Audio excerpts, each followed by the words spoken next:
तब परमेश्वर ने दो बड़ी ज्योतियां बनाईं। उनमें से बड़ी ज्योति को दिन पर प्रभुता करने के लिए और छोटी ज्योति को रात पर प्रभुता करने के लिए बनाया, और तारागण को भी बनाया।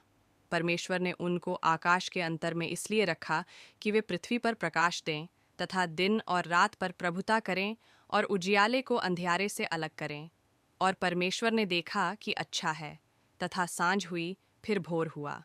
इस प्रकार चौथा दिन हो गया।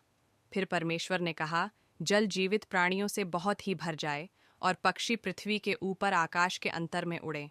इसीलिए परमेश्वर ने जाति जाति के बड़े बड़े जल जंतुओं की और उन सब जीवित प्राणियों की भी सृष्टि की जो चलते फिरते हैं, जिनसे जल बहुत ही भर गया, और एक एक जाति के उड़ने वाले पक्षियों की भी सृष्टि की। और परमेश्वर ने देखा कि अच्छा है। और परमेश्वर ने यह कह के उनको आशीष दी कि फूलो फलो और समुद्र के जल में भर जाओ और पक्षी पृथ्वी पर बढ़ें। तथा सांझ हुई, फिर भोर हुआ।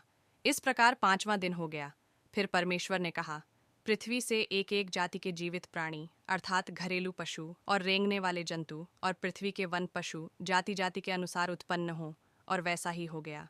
सो परमेश्वर ने पृथ्वी के जाति जाति के वन पशुओं को और जाति जाति के घरेलू पशुओं को और जाति जाति के भूमि पर सब रेंगने वाले जंतुओं को बनाया। और परमेश्वर ने देखा कि अच्छा है।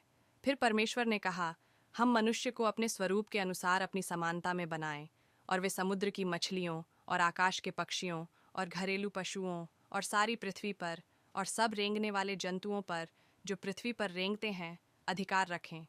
तब परमेश्वर ने मनुष्य को अपने स्वरूप के अनुसार उत्पन्न किया।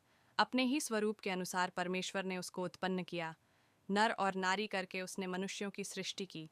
और परमेश्वर ने उनको आशीष दी और उनसे कहा, फूलो फलो और पृथ्वी में भर जाओ और उसको अपने वश में कर लो, और समुद्र की मछलियों तथा आकाश के पक्षियों और पृथ्वी पर रेंगने वाले सब जंतुओं पर अधिकार रखो। फिर परमेश्वर ने उनसे कहा, सुनो, जितने बीज वाले छोटे छोटे पेड़ सारी पृथ्वी के ऊपर हैं और जितने वृक्षों में बीज वाले फल होते हैं, वे सब मैंने तुमको दिए हैं। वे तुम्हारे भोजन के लिए हैं। और जितने पृथ्वी के पशु और आकाश के पक्षी और पृथ्वी पर रेंगने वाले जंतु हैं, जिनमें जीवन के प्राण हैं, उन सब के खाने के लिए मैंने सब हरे हरे छोटे पेड़ दिए हैं। और वैसा ही हो गया। तब परमेश्वर ने जो कुछ बनाया था सबको देखा, तो क्या देखा कि वह बहुत ही अच्छा है। तथा सांझ हुई, फिर भोर हुआ। इस प्रकार छठवां दिन हो। अगर आप हमारे चैनल पर नए हैं तो सब्सक्राइब करें और घंटी दबाएं।